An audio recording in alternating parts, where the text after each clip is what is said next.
তোমাদের মনে আছে আগের ব্লগে আমি বলেছিলাম এই শাড়িটা বৌদি রিসেপশনের জন্য নেওয়া হয়েছে, কিন্তু জানো বৌদি নিজের রিসেপশনে এই শাড়িটা পরবে না। সবটাই জানাবো তোমাদের, তার আগে দেখো আমার ভাগ্নের কাণ্ড। একটা জিনিস দেখে পাগল এই যে পাগল এই যে পাগল, এটা কোনো মানে হয় সব করার? হ্যাঁ, এই আদামলা বুড়া। পরের দিন যথারীতি আমি আর বুনু শপিং সেরে এসে রেস্ট নিয়ে বাকি তত্ত্বগুলো সাজানোর কাজে শুরু করে দিই। এই যে দেখো, ছোট্ট একটা বিচ্ছু কোলে শাড়ি নিয়ে বসে আছে, এটাই আমাদের বৌদির রিসেপশনের শাড়ি। এবারে তোমাদের আমি বলি যে আসলে কি হয়েছিল। দাদা বৌদি রেজিস্ট্রি ম্যারেজের সময় ওরা ওই গ্রিন কালারের শাড়ি পাঞ্জাবি টুইং করে পরেছিল, আর তাই রিসেপশনেও সেম গ্রিন কালারের শাড়ি রিপিট আমরা করতে চাইনি বলেই রিসেপশনের শাড়িটা আবার চেঞ্জ করে নিয়ে আসা হয়। এবারে যে শাড়িটা নিয়ে আসা হয়েছে সেটা পার্পল কালারের। দ্বিতীয় দিন আমরা এই তত্ত্বগুলো রেডি করেছিলাম।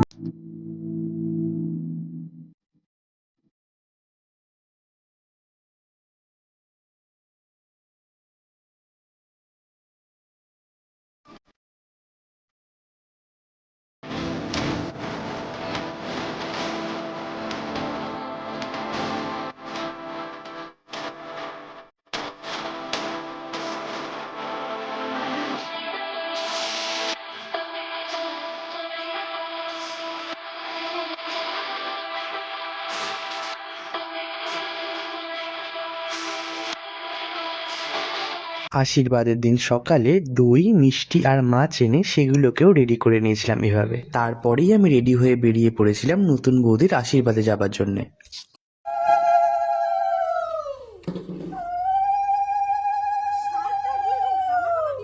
বাড়ির এইসব রিচুয়াল সেরে আমরা তত্ত্বগুলো নিয়ে বেরিয়ে পড়ি। সবাই প্রসাদ পাবে, সবাই একটা করে প্রসাদ হাতে নিয়ে চলবে।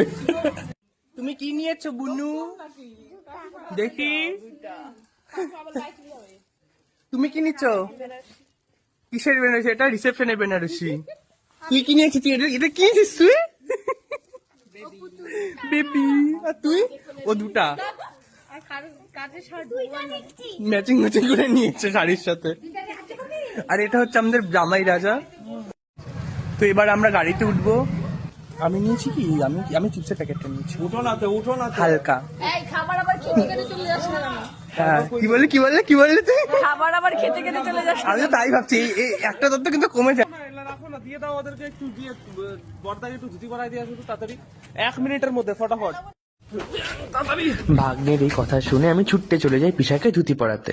আমাদের নতুন বৌদির আশীর্বাদে ভিডিও আসবে নেক্সট পার্টে। তোমাদের আমার ভিডিও ভালো লাগলে একটা লাইক কমেন্ট করে পাশে থেকো। দেখা হচ্ছে নেক্সট পার্টে, ততক্ষণের জন্য টাটা।